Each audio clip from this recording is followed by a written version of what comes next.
Hello प्यारे दोस्तों, आपका एक बार फिर से इस प्यारे से YouTube channel Mukesh tech education में स्वागत है। आज हम निर्देशांक ज्यामिति में आज हम पढ़ने वाले हैं विभाजन सूत्र के बारे में। ठीक है, 7.1 के जितने भी सारे क्वेश्चन होते हैं, कॉन्सेप्ट होते हैं, हम लोगों ने अच्छी तरह समझा। और जिन के लिए ये लेक्चर नया होगा यानी कि नया टॉपिक होगा, वो पहले हमारे प्लेलिस्ट से जाकर वो पुराने लेक्चर को देख लें, ताकि उनको समझ में आ जाएगा कि एक्स और वाई होता क्या है, निर्देशांक क्या होते हैं। तब अगला वाला टॉपिक आपको समझ में भरपूर आएगा। तो आज हम लोग बात करते हैं क्या, विभाजन सूत्र का एक नए टॉपिक की शुरुआत कर रहे हैं, विभाजन सूत्र। ठीक है, जिसको इंग्लिश में क्या बोलते हैं, सेक्शन फार्मूला। क्या बोलते हैं, सेक्शन फार्मूला बोलते हैं। ठीक है, सेम सब वैसे ही है, कुछ ज़्यादा डिफरेंट नहीं है। अभी तक हम लोग एक सूत्र का प्रयोग किए, क्या, दो बीच की दूरी ना, डिस्टेंस फार्मूला। क्या होता है, under root x2 minus x1 का whole square plus y2 minus y1 का होल स्क्वायर। बस इतना ही जाना था। इसमें क्या होगा, इसमें आपको 2 पॉइंट दिया जाएगा। ध्यान दो, मेरी बातों को समझो। पहले अगर कॉन्सेप्ट समझ जाओगे, क्वेश्चन का बेस समझ जाओगे, तो आगे आपको प्रॉब्लम नहीं होगी। इसमें मैंने ये कहा कि इसमें 2 चीज़ें आपको समझना है। यहाँ पर 2 बिंदु दिया जाए, कितना बिंदु दिया जाएगा, 2 बिंदु दिया जाएगा। और यहाँ पर एक अनुपात दिया जाएगा। क्या दिया जाएगा, अनुपात दिया जाएगा। अब इस पर क्वेश्चन 2 टाइप का बनता है। 2 बिंदु देगा तो एक अनुपात देगा। अनुपात मतलब कोई भी रेशियो दे सकता है, 2/3, 5/3, कुछ भी दे सकता है।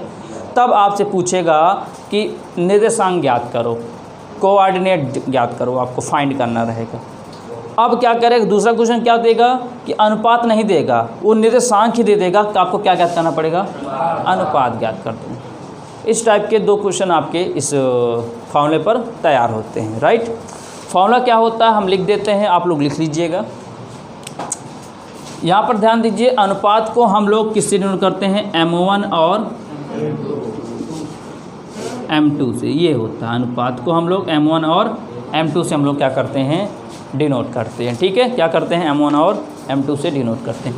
फॉर्मूला क्या होता है, M1 x2 plus M2 x1 upon M1 plus M2। एक फॉर्मूला ये होता है। राइट, दूसरा हमारा क्या होता है, M1, हाँ इसको मिटा दिया जा रहा है। ठीक है, क्या होता है, M1 y2 plus M2 y1 upon M1 plus M2। ये 2 फार्मूला होता है। राइट, इस 2 फार्मूले की सहायता से हम बिंदु निकालते हैं। वही बिंदु क्या कहलाता है, हमारा निर्देशांक कहलाता है। राइट, तो आप इसको लिख लीजिए जो फार्मूला लिखा गया है। ठीक है, इसे क्या बोलते हैं हम लोग, विभाजन सूत्र बोलते हैं। क्या लिखा है, M1 x2 plus M2 x1 M1 plus M2। दूसरा क्या है, M1 y2 plus M2 y1 upon M1 plus M2। बोलो, इतनी सी बात समझ में आई। देखो, फार्मूला डिफ़िकल्ट नहीं है, लेकिन आप लोग उसको डिफ़िकल्ट बना देते हो रट कर ना। तो रटने वाली विद्या छोड़ दो, समझने वाली कॉन्सेप्ट आप इसमें यूज करो। क्या है, M1, फिर यहाँ पर M2, तो यहाँ पर 1 है तो क्या आएगा, 2, तो यहाँ पर 2 है क्या आएगा, 1। इसी को आगे पीछे कर दिया उस टाइप, बस नंबर को चेंज करके। यहाँ पर M1 M2 फिर क्या आएगा, 2 के बाद क्या आएगा, 1, फिर M1 प्लस M2। राइट, तो आप इसको लिख लीजिए, ये आपका फार्मूला होता है। ठीक है, फिर हम लोग चलते हैं किस पर, क्वेश्चन चलते हैं। क्वेश्चन हम एक बार लगाते हैं, उसके बाद क्लियर देखते हैं कॉन्सेप्ट क्या होता है। ठीक है, इसको लिख लीजिए और इसको समझ लीजिए। देखिए, क्वेश्चन आपके सामने लग चुका है। ये पहला हम लोग समझते हैं, इसके आधार पर क्वेश्चन हम लोग कैसे लगाएंगे। देखिए, पहला क्वेश्चन क्या है, उस बिंदु के निर्देशांक ज्ञात कीजिए। राइट, पहली बात तो हमको क्वेश्चन करने से पहले ये समझना रहता है कि क्वेश्चन में क्या हमको फाइंड करना है, क्या हमको ज्ञात करना है। क्या ज्ञात करना है, निर्देशांक ज्ञात करना है। ठीक, फिर कह रहा है जो बिंदुओं 4, -3 और 8, 5 को जोड़ने वाले रेखाखंड को आंतरिक रूप से क्या दिया है, 3:1 के अनुपात में विभाजित करता है। तो हमको निर्देशांक निकालना है। राइट, तो अभी हम एक फॉर्मूला लिखे थे, क्या, m1 x2 plus m2 x1 upon m1 plus, ये समय हमेशा क्या कहलाता भैया, ये हमेशा x वाला होता है, x पद वाला होता है, क्योंकि सब जगह x आ रहा है ना, x होता है। चलो y बराबर m1 y2 plus m2 y1 upon m1 plus m2, ये हमेशा y वाला टर्म होता है, राइट। चले आगे, समझ में आ रहा है ना। चल ये देखो दो बिंदु दिख रहा है, उसको जो बिंदु लिख लेते हैं, ये जो बिंदु है 4, -3, ठीक। और क्या बिंदु दिख रहा है,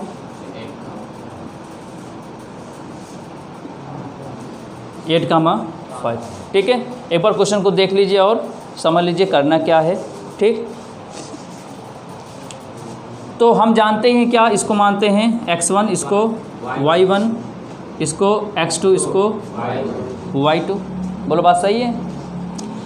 अब ये जो m1 m2 है क्या, ये दिया है क्या, अनुपात। मैंने अभी बताया था ये जो 3:1 है, ये क्या कहलाता है, ये कहलाता है m1, ये कहलाता है। बोलो सब कुछ क्लियर हो गया ना। बिंदु दिया गया तो हमने बिंदु को x1 y1 x2 y2 मान लिया, राइट। ये जो 3:1 दिख रहा है, ये क्या है, हमारा अनुपात हो गया। अब हम लोग लगाते हैं सूत्र पर, क्या लगाते हैं, सूत्र पर हम लोग रखते हैं, क्या रखते हैं, x बराबर, ठीक। चलो m1 बोलो 3, x2 कितना है 8, प्लस m2 कितना है हमारा 1, और x1 कितना है 4, अपॉन m1 कितना है 3, प्लस m2 कितना है 1। तो x बराबर 8 त्रिक 24, 4 एकम बटे 3 1 4, तो x बराबर 24 4 28 बटे 4, तो 7 चौको x बराबर, बोलो बात समझ में आ गई। अब इसको करते हैं तो y बराबर m1 कितना है, वही 3, y2 कहाँ है 5 है, अब प्लस m2 कितना है 1 है, ठीक। y1 कितना है -3 है, अपॉन m1 m2 मतलब 3 प्लस 1, तो y बराबर 5 तियाँ, अब प्लस माइनस 3 एकन्नम बटे 3 1 4, तो y बराबर 15 में 3 घटाएँ तो 12 बटे 4, हाँ 4 तियाई, y बराबर, ये y की वैल्यू है। बोलो समझ में आ रहा है ना। चलिए अब क्या कह रहा है, निर्देशांक बोलो ना, तो लिखोगे अतः बिंदु के निर्देशांक, अतः बिंदु के निर्देशांक कितना हो गया 7, 3 है। समझ आ गया ना। तो बस आप लोग लगातार इसको वीडियो को देखते रहिए, ठीक है। कॉपी पेन लेकर साथ में बैठिए, जो कुछ भी बताया जा रहा है आपको उसको रेगुलर नोट करते चलिए, ताकि आपकी बोर्ड के एग्ज़ाम के लिए आपकी अच्छी खासी तैयारी हो सके। तो नोट कर लीजिए इसके। तो आगे हम बात करते हैं नेक्स्ट क्वेश्चन की ओर।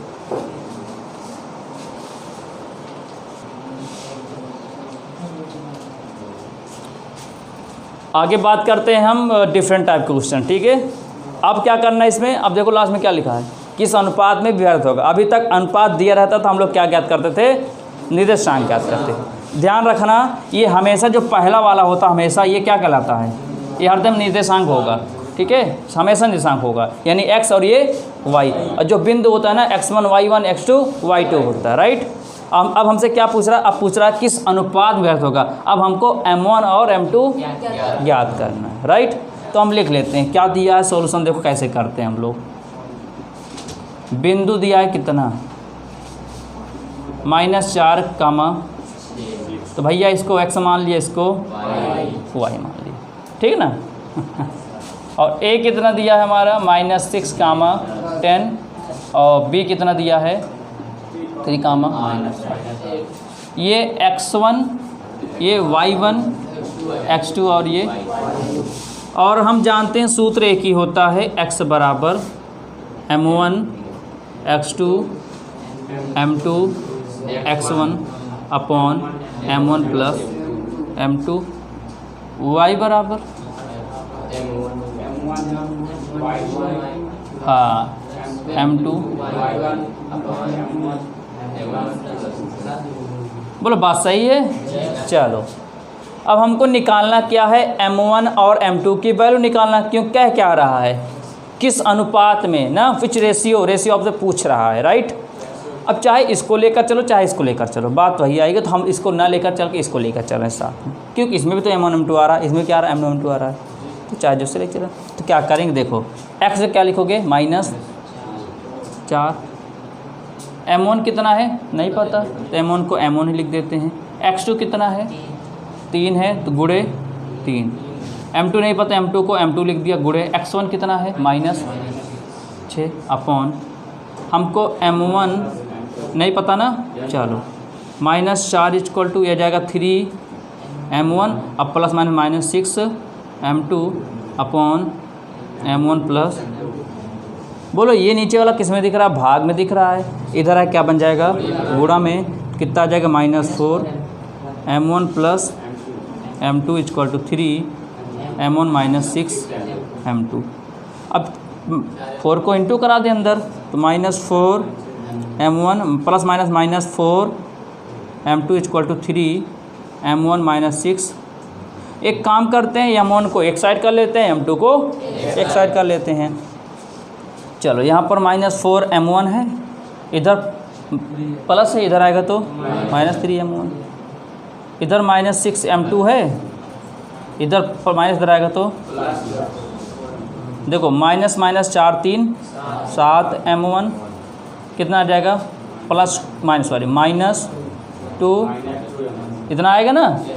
इससे ये बचा कितना 7 m1 बराबर 2 m2। एक काम करते हैं, क्या करेंगे, m1 को इधर भेज देंगे अपॉन में, और गिनती को एक तरफ और उसको एक तरफ, वेरिएबल्स को एक तरफ।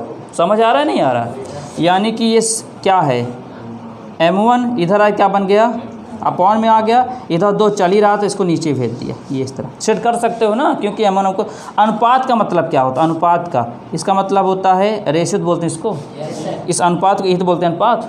और m2 कितना आया 2:7, यानी कि 2:7 में हो गई है विभाजित। बोलो आ गया ना, देखो कितना ईजी था। आप इसको भी लेकर चल सकते हो, तब भी यही चीज़ आ जाएगा, ठीक ना। अगर आपको जांच करना है क्या जो हमारा किए वो सही है, तो जहाँ पर m1 है वहाँ कितना रख देंगे 2, जहाँ m2 वहाँ 7, y2 की वैल्यू कितना रख दोगे -8, और y1 कितना रख देंगे हम इतना रख देंगे, y वैल्यू आ जाएगी, y वैल्यू समझ रहे हो, यानी कि ये 6 मिल जाएगा। तो हमसे सत्यापन कर सकते हैं कि क्या हमारा सही है। यानी कि अगर हम देखें यहाँ से, देखो ये भी समझ लो थोड़ा सा, y इक्वल टू, चलो m1 कितना है 2 गुणे y2 -8 plus m2 7 y1 10 upon 2 plus 7, तो y बराबर 8 दूनी 16, 10 सते 70 और 7 2 9, घटा दो 10 में 6 गया 4, ठीक। कितना बनाइए 6 में से 1 गया 5, और कितना माइनस कितना कह रहा है प्लस, और बटे 9, तो 9 छंग, तो y इक्वल टू देखो ये आया ना। इससे उत्तर की जांच हम लोग पता कर सकते हैं कि जो हमारा ये किए क्या ये सही है। बस इसका समझ में आ गया ना। चलो इसको लिख लीजिए, ठीक है। और जो लोग अभी तक चैनल को सब्सक्राइब नहीं किए होंगे, चैनल को अवश्य सब्सक्राइब करिए और बेल आइकन बटन पर प्रेस कर दीजिए, ताकि जो भी वीडियो अपलोड करें आपके पास सबसे पहले पहुंच जाए। इसको लिख लीजिए, फिर आगे बात करते हैं नेक्स्ट क्वेश्चन की ओर।